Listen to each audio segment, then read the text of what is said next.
Hi, I'm Brian Malow, and it is the 72nd, almost the final night of the 72nd annual Lindau Nobel Laureate meeting.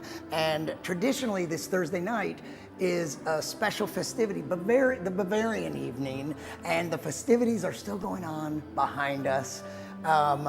Really, in some ways, the meeting is over tonight, but the final day takes place on Malow Island. We're gonna all be on a ship.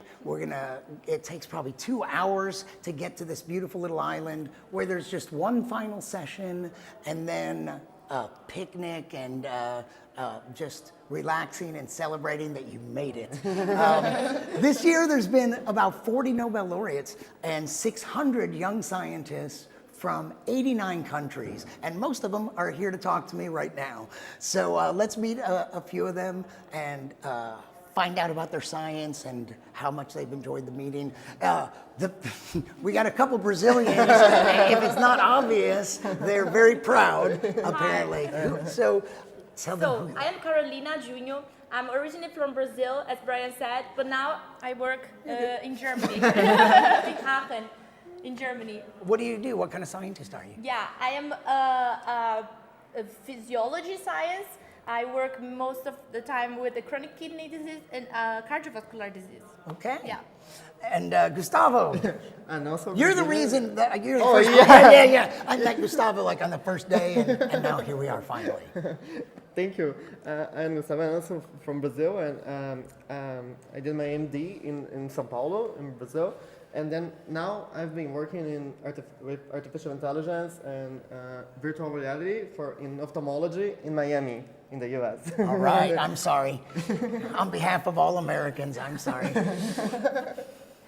Hello, my name is Choa Kim. I am from South Korea, but I am currently based in Boston. And my research, I am a cell membrane biologist. And so I study membrane proteins and lipids and how they interact, and specifically in the context of chronic kidney disease.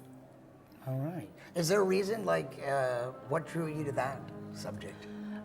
So a lot of patients with diabetes and metabolic diseases ultimately die from kidney disease. And so kidney disease has a lot of different comorbidities or associated diseases that involve lipids and are affected by circulating lipids in the bloodstream, potentially. So we're interested in seeing how lipids in the bloodstream may impact organs like the kidney and how that can contribute to kidney disease development. All right. Hello, my name is Sichuan Ling. I was born in China and I completed my education in the United States. I currently work on understanding the causes and consequences of antisocial and criminal behavior, including thinking about biological factors, and I am currently collaborating with international researchers, including researchers from Sweden, which is what I'm very excited about, a project that we're working on right now. Excellent. Yeah. So you completed your education. You're done learning. Yeah. Formal learning, but as scientists, we're always learning. Hi. Hi, I'm Sarah. I'm from Belgium. I'm a postdoc currently at the University of Antwerp. My research is on obstructive sleep apnea patients, and more specific, the data analysis of their sleep studies. And did you always know you wanted to be a scientist and this kind of study? What got you into this? Well, sleep apnea, just stumbled upon it. I did my PhD on it and then rolled into it, and 7 years later we're here. And always wanted to be a scientist. I've always been interested in lots of things, and always wanted to keep it as broad as possible. And I have always been interested in the medical world, so that's Excellent. that, Carolina, did you always know you wanted to go into science? Yeah. Yeah. I always knew. What do you love about it? I love how the scientists, mainly here in Lindau, that I could connect with them. They are more optimistic about the science.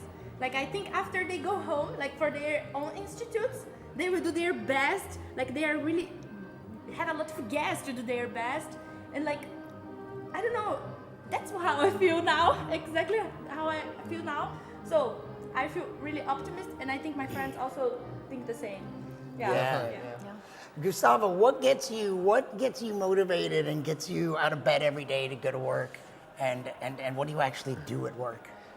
I think most for also for the clinical aspect, but also for the science, it's to try to make an impact on someone's life.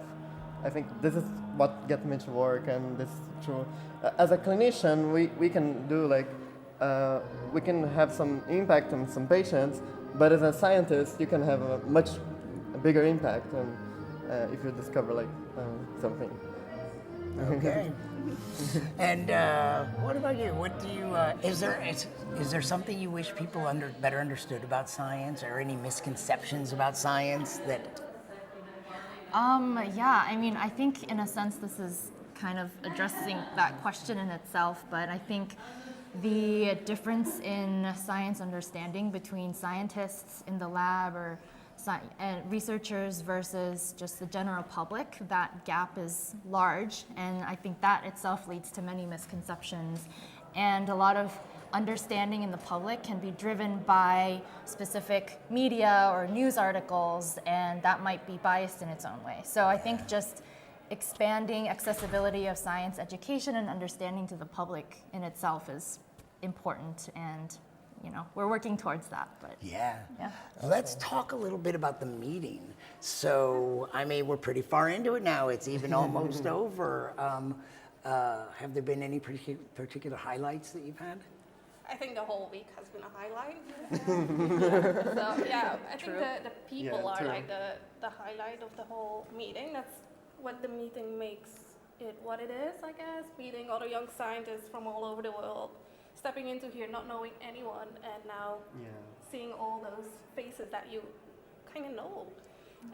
Meeting with the Nobel laureates, they're really accessible. It's amazing experience. I completely agree, and I think it's just been a very inspiring and empowering experience. And I think that all of us are going to leave this meeting with new ideas and new friends and new collaborations, and so I think the future is very bright. Did you have any particular sessions or encounters with laureates that were exciting?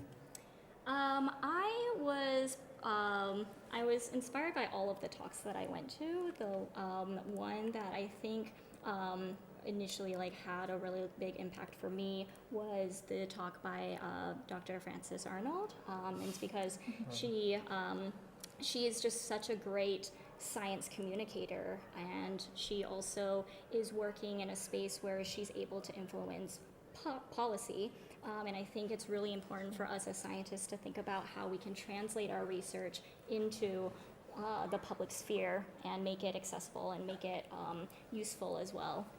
Excellent. Yeah, that's a difficult question because I think so many of the sessions have been so insightful and inspiring.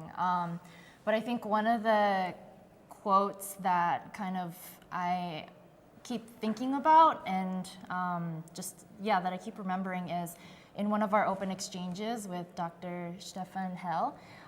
He said that once you find a question interesting, then make sure that you keep on prying into it, because at the end of the day, nature is your ally. And so I just thought that was really cool that, we're trying to make discoveries, and yeah, I never thought about nature as an ally, but I think it's a ground truth to our discovery. Excellent. Yeah. Apart from all the interactions, I really love Professor Patel lecture. To see how you can impact with a phone. You can impact such millions of people.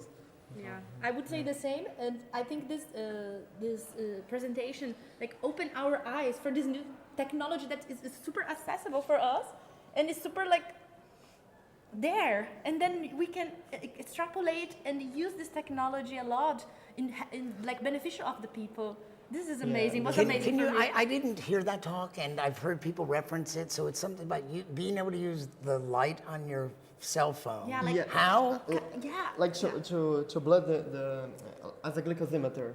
So we also actually hemoglobin also, exactly. hemoglobin also, and I think he uses the sensors that are already in the phone. He didn't put any new device, in exception of the glucoses one, and he makes exactly the same what external And actually correlates very correlates well, very for well with the the clinic, like yeah. a outside apparatus. So this can be really used and is spread for like. He was bringing an example about Peru that he used this to screen all the kids in population in Peru in 3 weeks. Like this is incredible. Yeah, I was completely Astonishing. yes. Yes. Yeah.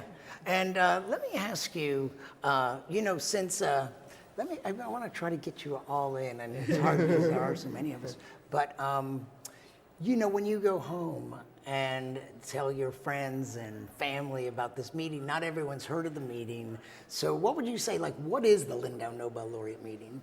Wow, that's a very Oh. difficult question. I'm glad it started with But I that. mean, I think it's most of all an amazing opportunity. It's a way to get to know the whole world in a way, in just like one tiny little city. I'm also in a host family, and it was a really very nice experience. Yeah, I mean it's getting to know different cultures, different opinions, but also getting new ideas for science, and yeah, it's been amazing. Excellent. I would definitely agree, and I think it's a space where people can find inspiration and see what other scientists are working on and how it connects to their own research, or perhaps inspire new ideas and new areas to delve into. I think it was an amazing experience for open exchange and just very eye-opening in the sense that it gave opportunities to meet peers, to meet laureates who I would never have met otherwise. And that's across the globe, and I think that's just an amazing once-in-a-lifetime opportunity.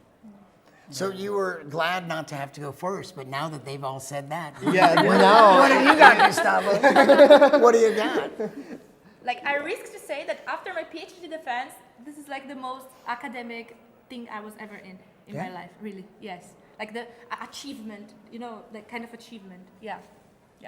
I think that it's all about connections and having lots of inputs and different perspectives. And I think Lindau is about what makes Lindau stand out and be different from any other scientific meeting is the people who are here. And this is amazing. I think. Excellent. Well, hey, thank you all and for stepping outside of the party to take the time to talk to me and say hi to the people out there. And again, here are 5 of the extraordinary 600 young scientists here this week. And we'll probably be talking to even more of them tomorrow. Bye.